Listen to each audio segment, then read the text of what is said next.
The French president was in the Middle East this week, promoting the idea of the creation of an international coalition to fight the armed Palestinian group Hamas. Emmanuel Macron met with both Israel's president, Benjamin Netanyahu, and his Palestinian counterpart, Mahmoud Abbas, as well as with the leaders of Egypt and Jordan.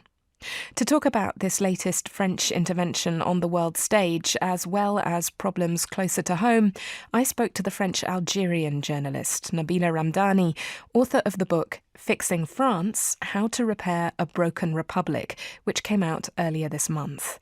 What, I asked her, was her response to Macron's visit?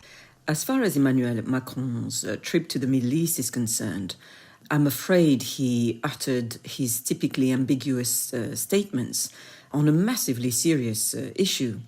He effectively suggested that France should join the coalition to fight terror groups in the region, but he could be suggesting anything from the West actively joining in the Hamas-Israel war with a full-scale invasion, to limited intervention in the style of the disastrous Libyan bombing campaign, or he might just be talking about an international diplomatic coalition. Who knows? Macron was hugging both the Israeli Prime Minister Netanyahu and the Palestinian President Abbas on the same day, and he was adapting his discourse depending on what each of them wanted to hear. And we all saw how Macron was clumsy in his efforts to prevent the Russians invading Ukraine in 2022. His trips to Moscow to meet Putin were an abject failure, and he's no better qualified to stop the carnage in the Middle East. It has to be noted that he didn't call for a ceasefire, for example, but instead he reverted to the usual Western position of supplying huge amounts of mainly American weapons to maintain a near-permanent war. It has to be said, though, that his decision to visit not only Benjamin Netanyahu, but also Mahmoud Abbas, the leader of the Palestinian Authority, was a significant departure from, for example, German Chancellor Olaf Scholz, who only visited Israel and made it very clear that he saw Germany's place as being alongside Israel. Yes, but it was also a departure in the tradition of French diplomacy, for example.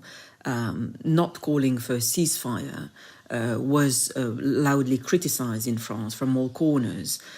Instead, Emmanuel Macron promised to increase humanitarian aid, but that means that people can be bombed and die with some food in their belly, but it doesn't mean that they will stop being killed. And that's a very stark departure from the tradition of French diplomacy, from the late Jacques Chirac to Dominique de Villepin, who famously opposed the war in Iraq, for example. So that raised, sharp criticism in France. Yes, indeed. And that call for a ceasefire is very, very loud in France. Last Sunday, thousands gathered in central Paris for the first police-sanctioned, that's something I'm hoping you'll comment on, the first police-sanctioned pro-Palestinian demonstration since the current military offensive began. Could we perhaps zoom back into the domestic now, Nabila Ramdani? Can you tell me a bit about how the situation in the Middle East is impacting what was already a very fraught domestic political situation in France? To be perfectly honest, I don't think there's a huge amount of change. France has pretty much been on non-stop terrorist alert since the terrible attacks of 2015, meaning you see troops on the streets, there's heightened security measures everywhere. But of course, the terrible events in Israeli border towns and the subsequent carnage in Gaza have had repercussions across the world, and France is no different. And these are very dangerous days. France is always polarized over Israel-Palestine because, in very simple terms, there are masses of supporters of the Palestinian cause in France, and there are indeed lots of people who very much support Israel. But demonstrations in favor of Palestine were banned for a long time.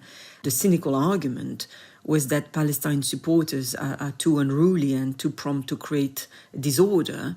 Now, such a view is quite absurd when you consider how every single major protest in France invariably ends up in rioting, whether it involves the Gilets jaunes, the Yellow Vests movement, or the huge numbers of people from every generation who opposed President Emmanuel Macron's pension reforms earlier this year. France is, of course, nothing but a protest nation. It's the land of liberty, equality, and fraternity, which was built on dissent.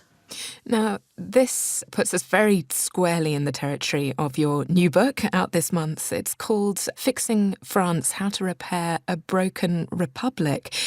Is France really a broken republic, Nabila? And if so, in what ways is it broken? And indeed, who broke it? Well, I think the perception is that France is a rather quaint and antiquated country where you can go and escape reality.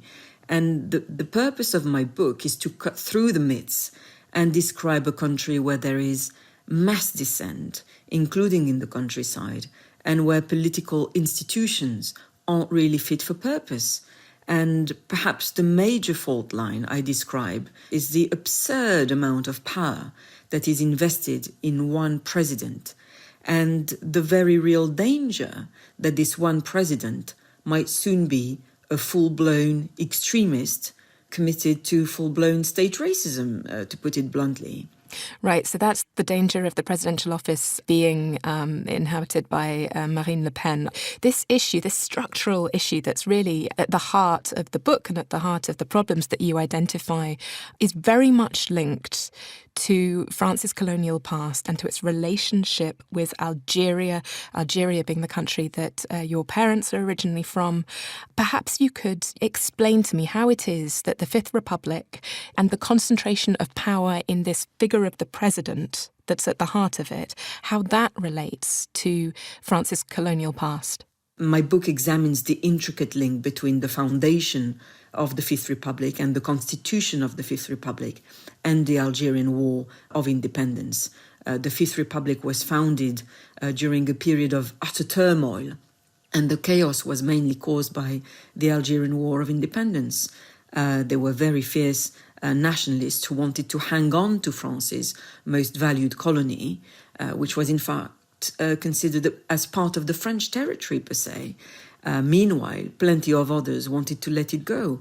And this was a time, of course, when the world was waking up to the principle of self-determination. And Charles de Gaulle, who was the great war hero, was brought out of the political wilderness to effectively impose military values on the chaos. And he and his supporters argued that the strong man, leader, was required, and that the increasingly weak parliament in Paris should not be an encumbrance to this. And that's why, ever since then, far too much power has been centralized in the head of state. A new constitution was written, and it effectively created the notion of a quasi-monarchical French president who is supported by a massively powerful security state and who can govern by decree.